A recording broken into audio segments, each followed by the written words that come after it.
What's up, mortals? It's Dante from the anime Underworld, and today we are going over chapter 243 of Four Knights of the Apocalypse, titled Knights Perplexed. We got a very cute and very wholesome cover page of future adult Percival and his children. Holding in his arms little Logren, who's cutely just playing with his hair, and Cardias is just hugging his dear dad. Judging by this cover, Percival seems to have facial hair, and he is now walking through what could be a future version of Camelot.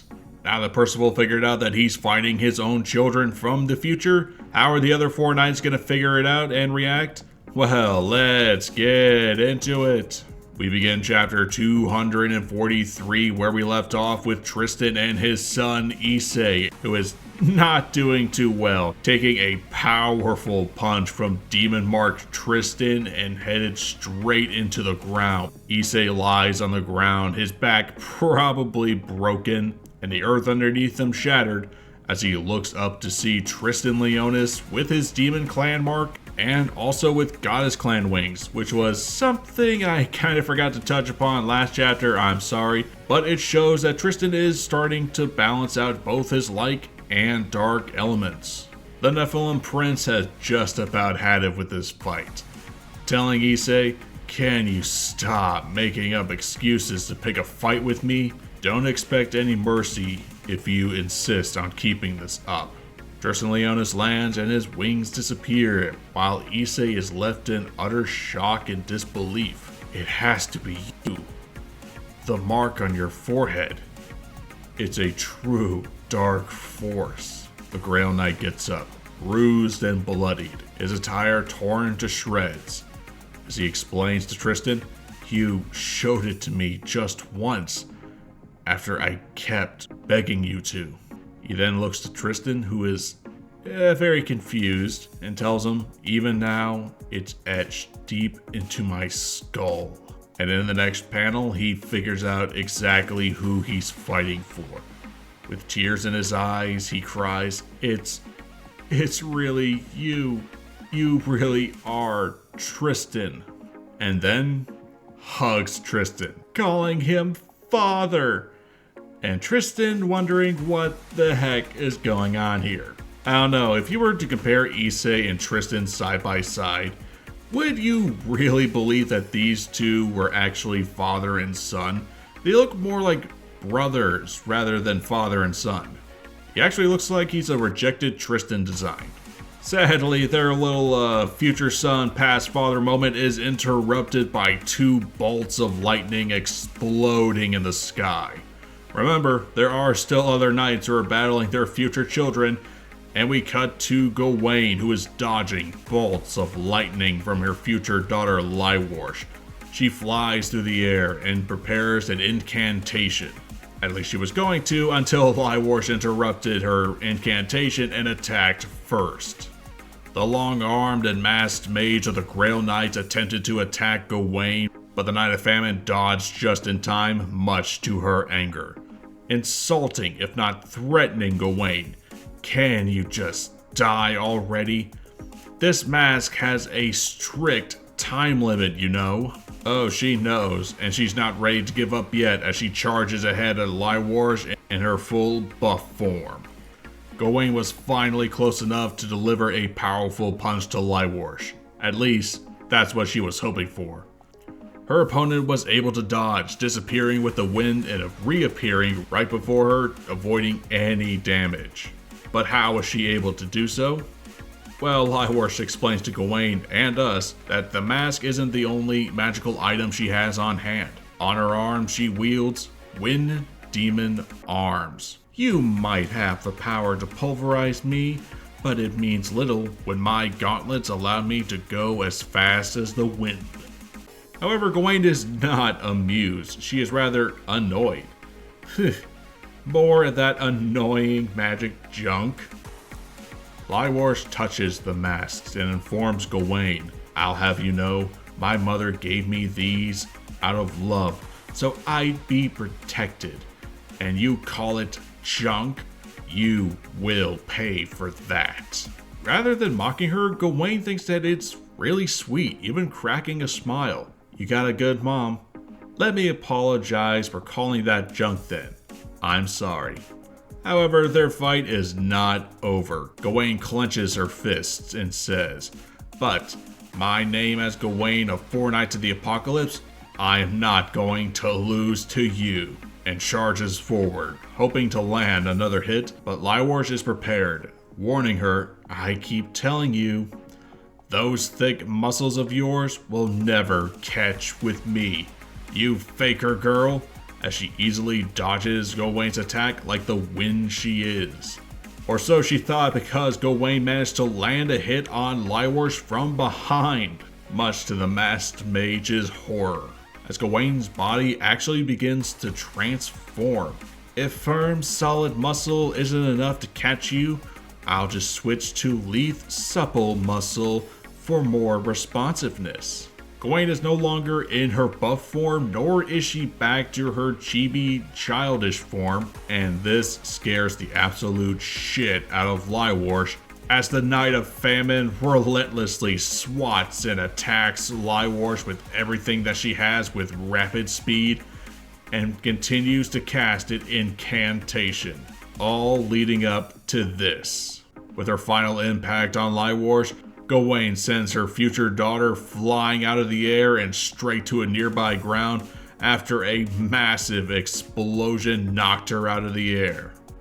Llywarch hits the ground with full force, groaning in pain and amazed at Gawain's strength, while her cracked mask is destroyed. But then she turns to see Gawain in a brand new light. Or rather, a new form. Holy shit. Gawain is not in her full buff form, nor is she in her childish form. She actually looks like she's 18, towering over Llywarch with mature beauty and grace. As she explains, the game is over. The new Gawain looks down at Llywarch and gives her a very important lesson. You may rely on those magical tools, but if I force you into close quarters combat without giving you a chance to cast a spell or escape, I have all the time in the world to chant while I attack you. She continues to fly in the air while Llywarch's mask is just falling to pieces off her face. Call it a hyper-aggressive approach. And I have you to thank for making me come up with the idea. Just like the other Grail Knights, Llywarch begins to realize who she's dealing with. You're not muscle-bound and no longer a little girl. It's you, the real you. Gawain is glad that she is no longer classified as a faker, pointing to herself with prideful glee, finally admitting to it, huh? Yes, I am the master of the sun. My man. For anyone wondering if this was some sort of translation error or something, my man is actually the French term for mother or mommy. So, does this mean that Llywarch is actually French? Bonjour, you cheese-eating surrender monkeys! Rather than being praised as Master of the Sun, Gawain is, confused. Man? As Llywarch just aggressively woman handles Gawain and cries with tears of happiness, "Why couldn't you have told me from the start? Coming along like this to watch over me? You're so overprotective." All the while Gawain has no idea what the fuck's going on. But Llywarch teasingly asks, "Also, why do you look younger than usual?" "How dare you," Gawain yells. "I'm 18. While Gawain is being smothered by her taller future daughter, she cries out to Tristan for help. "Yo, Tristan, help me out of here. First I'm a faker, and now I'm her mother? What a freak." Oh, you don't know the half of it, Gawain, as Tristan is kind of in the same boat. Yeah, freaky would be one way to describe what's going on, I think. It's not just them who got the same news. As from above, the eel that ate Percival and his children was, sliced in half. I guess Percival didn't want to go out the same way he came in, as he falls to the sky with his children in his arms. Hey guys, guess what? These two are saying they're my kids. With the two knights not exactly surprised that he just immediately accepted it. He already accepted it? Tristan says with disbelief, while Gawain is just, not surprised. Too stupid to doubt otherwise, I'm sure. Without their masks and their identities revealed, the Knights of the Holy Grail gather around their past parents, as they all begin to wonder what the heck is going on. With Tristan asking, but is such a thing even possible? Tristan, as good-hearted as he is, tells them, well, they certainly don't feel like they're lying to me. With Gawain giving them a rather, harsh side eye. It's so odd. Even the Grail Knights are trying to put it all together. Except for Llywarch, who's just commenting on her young mom's charm and beauty. With Yayse saying, sure is weird to see Dad younger than all of us. And Logrin asking, did we step into the past or something? And Gawain is the one asking the right questions. So you have no idea why this happened? But then Cardia says, actually, as if something important just popped into his mind. And probably could have told us the answer if it wasn't for one more Grail Knight facing one more Knight of the Apocalypse. Damn it, we were so close. Just as the Knights of the Apocalypse and the Holy Grail were figuring out the truth of what the heck was going on, in the distance, Lancelot was still fighting against his future son, Galahad. Both of them on equal terms of speed and force. Clashing and thrashing and slicing and dodging the other's attacks at rapid speed. As they continue to fight, Tristan and Yayse call out to their comrades. Lancelot, stop right now! Quit it, Galahad! This guy is your real, actual... But their calls fell on deaf ears, because both Lancelot and Galahad are too focused on the battle that they aren't even listening to them. And Yayse is the one who's worried. Damn it, Galahad, you know you could never beat Lancelot. He'll do more than just hurt you. I mean, he is the god of war, after all. Without a weapon in hand, all Lancelot could do is merely dodge all of Galahad's slices and swipes. And then with one hand, stops Galahad's weapon before he could ever get the chance to strike again. But there's a reason we're calling him the Son of War. Despite his weapon hand being blocked, he tried to attack with his left hook. That is also blocked.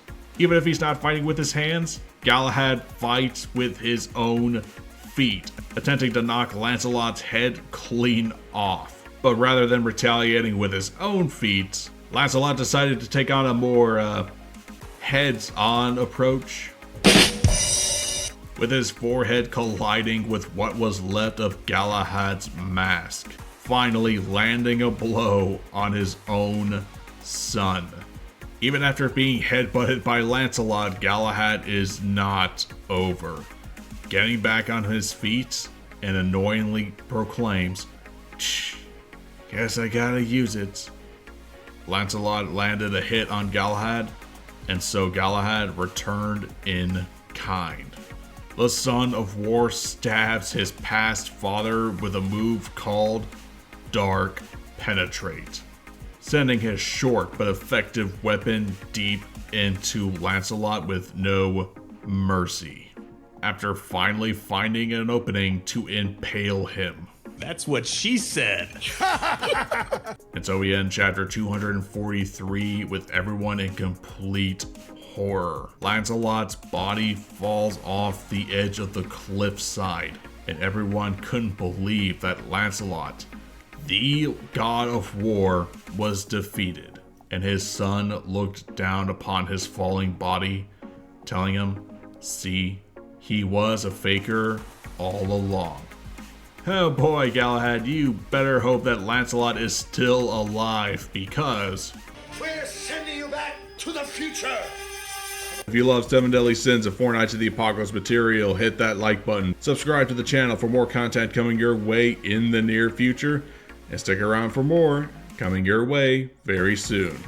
This has been Dante from the Anime Underworld, and I'll see you mortals later.